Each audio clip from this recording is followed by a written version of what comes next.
In this third video of our hand rigging series, we're going to hook up the thumb curling and thumb swiveling of our hand rig and add those to our expression. So to jump in and get started, we need to now bring in the FK effectors for the thumb area, which I haven't dealt with so far. Everything I've worked on so far has just been for curling the fingers themselves. So we'll scroll down a little bit, just make some room. I do like to skip lines in between different fingers. Just making it easier to read the spreadsheet. Right, just for organization. So I'll begin by grabbing the thumb effector, and again, because I'm using the Maya key set, we'll just X drag, and I'll bring this in as a receiver. Right-click, clear out, scaling and translation. Grab the next knuckle down, receiver, clear out scaling and translation, and X drag, down, receiver, kill out scaling and translation. Now, I need these to be local rotations, so we'll right-click and set all three of these to local. And to curl in, we're mainly focused, just like on the fingers, in the Z direction. So anything we do will be based on Z or Z. So how are we going to do this? Well, this is very simple.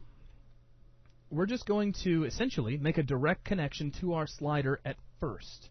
And then we're going to tweak that because we're going to find that connecting directly to our slider will cause over-rotation on at least one of the knuckles. So we find our thumb curl slider is connected to cell C6, as you can see here.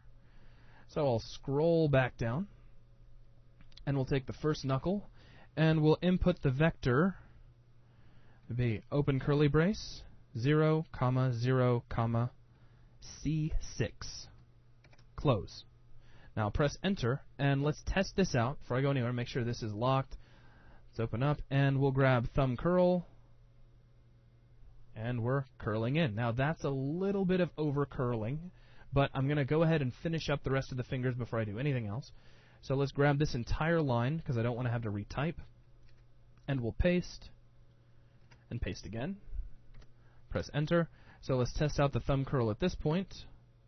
The whole thumb is curling, but this first joint is bothering me because we don't really need to curl in that far. We're kind of, looks like we're really breaking the thumb at that point. Very easy way to fix this and still keep things nice and readable in your spreadsheet is just to come in here to your Z reference inside your vector.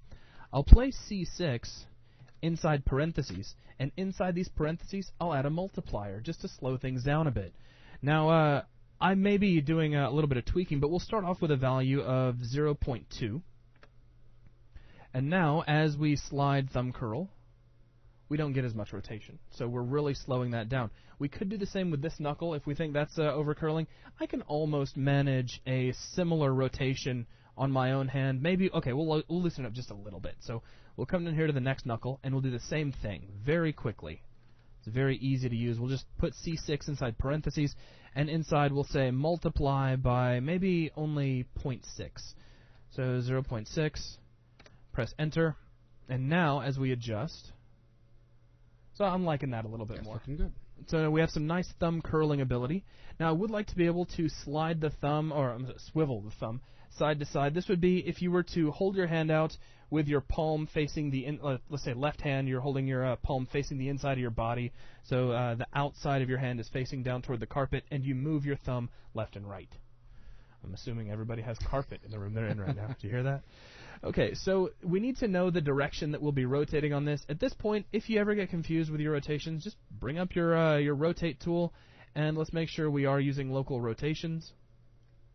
And it looks like, actually we're grabbing that particular effector. We're going to be using the Y-axis to make this happen. So let's go ahead, and I will go to my first knuckle, because that's where our swivel is going to happen. And for now, I'll just directly plug into my thumb swivel attribute. So over here in my list, we have thumb swivel plugged into C7. So we'll scroll back down here inside of our spreadsheet, and here's Y.